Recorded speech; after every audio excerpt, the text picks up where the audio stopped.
Hello everyone, this is Himani Malik and I welcome you all on rise at the नाम। तो भाई आज आपका एग्जाम था DPPP PRT का।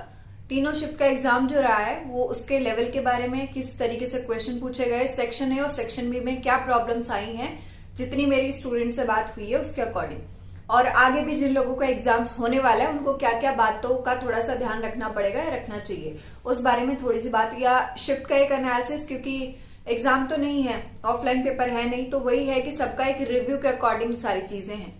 तो अगर मैं फर्स्ट सेक्शन की बात करूं, 100 मार्क्स का जो होता है आपका, उसमें सारे सब्जेक्ट, चाहे वो जीएस हो, स्टैटिक जीके ज्यादा पूछी गई है, करंट अफेयर से 2-3 क्वेश्चन है, उसके अलावा रीजनिंग हो गई, आपका मैथ्स हो गया, Hindi, English. Hindi comparatively easy आई है जो सब कर पा रहे हैं। और अगर मैं 20 क्वेश्चन के डिवीजन की बात करूं तो 20 में से 3 से 4 क्वेश्चन हर सब्जेक्ट में ऐसे देखने को मिले हैं जो फंस रहे हैं, या ट्रिकी है या लेंदी है किसी भी तरीके से। तो ऐसे, एक तो पहली चीज, ऐसे क्वेश्चन को अवॉइड करना है जहां पे भी, क्योंकि नेगेटिव मार्किंग भी एक तो तुक्का बिल्कुल नहीं लगाना, क्योंकि अगर तुक्के लगे तो फिर सिलेक्शन से वैसे बाहर हो जाना है। तो एक तो तुक्का नहीं लगाना, और दूसरी बात कि वो जो एग्जाम्स आ रहे हैं जो ऐसे क्वेश्चन फंस रहे हैं कि जो बहुत ज्यादा टाइम खाएंगे 100%, तो उनको छोड़ दो, कोई दिक्कत नहीं है, उसको बाद में है तो टाइम बचे, और अगर छूट भी गए तो भी कोई ज्यादा प्रॉब्लम नहीं है। तो पहले सेक्शन की बात तो ये हो गई। थोड़े बहुत क्वेश्चंस हैं जो जैसे करंट अफेयर से या फिर कोई टिपिकल ऐसा क्वेश्चन पूछ लिया, जो अनएक्सपेक्टेड क्वेश्चन आते ही आते हैं। DPPSB का सिलेबस जो है वो पहले ही अपने सिलेबस में पूरा लिख के देते हैं कि जितने भी इसके रिगार्डिंग जो भी आपका लेसन होने चाहिए या जो भी करिकुलम होना चाहिए, वो कोई स्पेसिफिक नहीं कर रखा उन्होंने। तो कभी भी आउट ऑफ सिलेबस हम लोग कभी भी उस चीज को चैलेंज भी नहीं कर सकते, तो उसका कोई सीन बनता नहीं। और दूसरी बात, जो भी चीजें हैं, कुछ 3-4 क्वेश्चन अनएक्सपेक्टेड होते ही हैं, बट ओवरऑल अगर मैं मिला के बात करूं तो एग्जाम वैसा ही है जैसा होना चाहिए।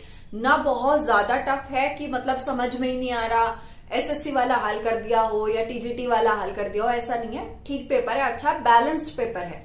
और सेक्शन बी की अगर मैं बात करूं तो सेक्शन बी में प्याजे, वाइगोत्स्की, कोहलबर्ग सबसे क्वेश्चन आए, थ्योरी से, हर थ्योरी से क्वेश्चन हैं, लेकिन एप्लीकेशन बेस्ड कुछ क्वेश्चन ज्यादा हैं, और एप्लीकेशन बेस्ड इस बार सीटेट में भी आया है, और आगे आपको एग्जाम जितने भी होंगे टीचिंग एग्जाम्स, वो एप्लीकेशन बेस्ड ज्यादा देखने को मिलेंगे, क्योंकि अब वो जो रट्टाफिकेशन वाली चीज है वो कहीं ना कहीं चली गई है या जा रही है। और अगर मैं दूसरी बात करती हूँ तो ये हो गई कि सेक्शन बी में कुछ थ्योरीज के जो एप्लीकेशन बेस्ड क्वेश्चन है, उसके अलावा आपके NCF हो गए, आपके जो ये D.Ed कब बना, NIOS, सारी मतलब बहुत अलग तरीके से। जैसे NCF है तो पिछले 3 जो NCF थे उनका क्या आधार आपको पता है, कमीशंस आपको पता है, कमिटीज आपको पता है, वो सारी चीजें पूछी गई हैं। और इसके अलावा RT से क्वेश्चंस पूछे गए हैं। न्यू एजुकेशन पॉलिसी बहुत ज्यादा क्वेश्चन नहीं मिले हैं, बट अभी तो शिफ्ट बाकी हैं और एग्जाम्स बाकी हैं, तो किसी और दिन भी देखने को हमें मिल सकते हैं। ये बात हो गई।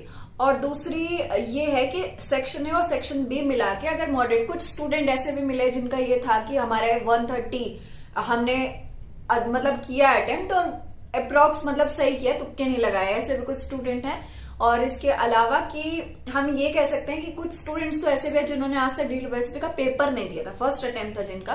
तो बहुत ज्यादा ऐसा नहीं है कि रोने वोने गाने वाली बात हो। अगर किसी ने ढंग से प्रैक्टिस कर रखी थी, MCQs की बहुत प्रैक्टिस की है, टाइम मैनेजमेंट पता था, तो उनका पेपर ठीक है, मतलब उनका सिलेक्शन होने के काफी चांस हैं। और ऑब्वियसली बात है कि 130 और स्कोर आपका सेफ स्कोर रह ही जाएगा। अगर किसी ने 130 और 35 अच्छा सा मतलब एक अटेम्प्ट किया हुआ है और ज्यादा तुक्के नहीं मार रखे, मतलब तुक्के नहीं मार रखे, ज्यादा छोड़ो, तो ठीक है। इंटरव्यू वगैरह का कोई सीन अभी है नहीं DPPSB में, तो यही है कि बढ़िया आपका एग्जाम हो जाएगा। आगे आने वाले भी एग्जाम्स में जो भी बच्चे आगे शिफ्ट में एग्जाम देंगे, और बस ये ध्यान रखिएगा, एक तो तुक्के से बिल्कुल दूर, मतलब कहीं लालच भी आए तो भी नहीं लगाना।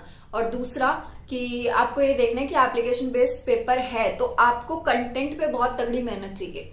ये नहीं है कि कोहलबर्ग ने कौन सी थ्योरी दी थी, ये वाला सिस्टम अब खत्म हो ही गया, टेट में भी हो गया, और ये तो फिर भी DPPSB है, ठीक है। ये हो गई बात। तो और आगे KVS वाले भी से थोड़ा सा ये सीख सकते हैं कि कहीं ना कहीं आपके पेपर भी एप्लीकेशन बेस्ड आएंगे जब भी आएंगे। तो ये हो गई बात। और न्यू एजुकेशन पॉलिसी फिर धीरे धीरे करके जैसे जैसे लागू होती जाएगी, तो आगे एग्जाम के पैटर्न काफी चेंज होंगे, बहुत सारे चेंजेस आएंगे इन फ्यूचर।